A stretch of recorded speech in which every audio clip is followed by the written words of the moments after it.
ہماری قسمت میں لیڈر نہیں دھندے والے لوگ ہیں۔ جواہر لال کے والد نے بیٹے کو شاہی خاندان کی طرح پڑھایا، نوابوں جیسی پرورش کی۔ کیمبرج یونیورسٹی میں تعلیم دلائی۔ جب وہ بیرسٹر بن کر ہندوستان واپس آ گئے تو انہیں الہ آباد میں اچھے کلائنٹس لے کر دیے۔ لیکن جواہر لال نہرو کمیونسٹ ذہنیت کے مالک تھے۔ وہ سیاست میں آ کر معاشرے میں مساوات پیدا کرنا چاہتے تھے۔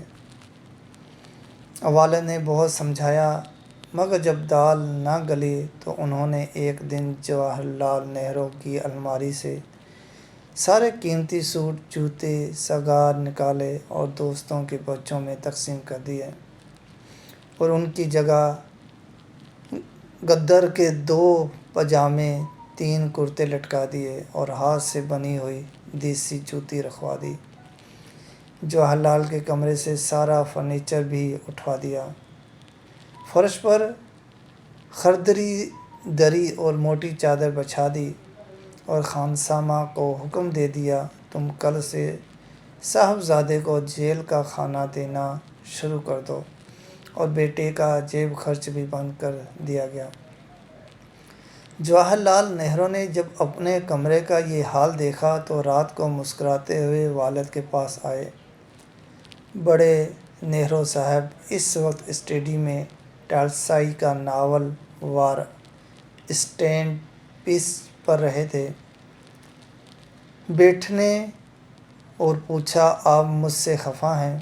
موتی لال نے کتاب سے نظریں اٹھائی اور نرم آواز میں جواب دیا، میں تم سے ناراض ہونے والا دنیا کا آخری شخص ہوں گا۔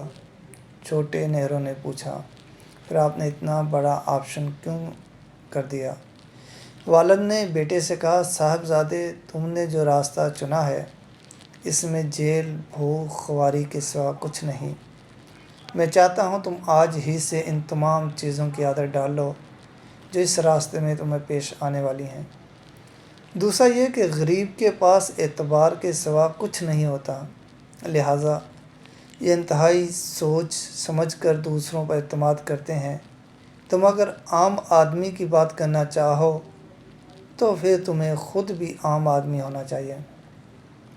تم انگلینڈ کے سوٹ اور اٹلی کے جوتے پہن کر غریبوں کی بات کرو گے، تم پر کوئی اعتبار نہیں کرے گا۔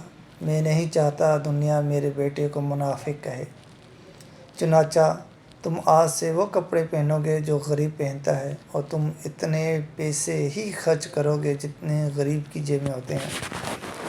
جواہر لال نہرو نے والد کا ہاتھ چوما اور پھر مرنے تک خدر کے کپڑے اور دیسی جوتے پہنے اور غریبوں جیسا سادہ کھانا کھایا۔ ہمارے ملک کا سب سے بڑا المیہ ایسی لیڈرشپ کا فقدان ہے۔ پاکستان میں لیڈروں کا تعلق عموماً ایسے گھرانوں سے ہے جو ملکی خزانے لوٹنے کے بعد یا زکوٰۃ خیرات کے پیسوں پر عیاشی کرتے ہیں۔ ہم ڈرٹی پالیٹکس کے ایک خوفناک جوہر میں غوطے کھا رہے ہیں۔ ملک کی تینوں بڑی سیاسی جماعتیں غریبوں کی باتیں ضرور کرتی ہیں، لیکن ان کے لیڈروں کا لائف اسٹائل اور ان کی شخصیت ان کی باتوں سے میچ نہیں کرتی۔ ہزاروں کنال کے بنگلوں اور فارم ہاؤسز میں رہنے والے کئی لاکھ ماہانہ تنخواہ اور دنیا بھر کے مراعات اور پروٹوکول لینے والے بیرون ملک بڑے اور بینک بیلنس رکھنے والے بلٹ پروف گاڑی اور جہاز ہیلی کاپٹر کو گاڑی کے موٹر سائیکل کی طرح استعمال کرنے والے ہمارے تمام وزیر اعظم ایک غریب ملک کے رہنما نہیں ہو سکتے۔ اگر رہنما لینا ہے تو غریب عوام سے لیں جو عام شہریوں کی طرح 5-7 مرلہ کے گھر میں رہیں۔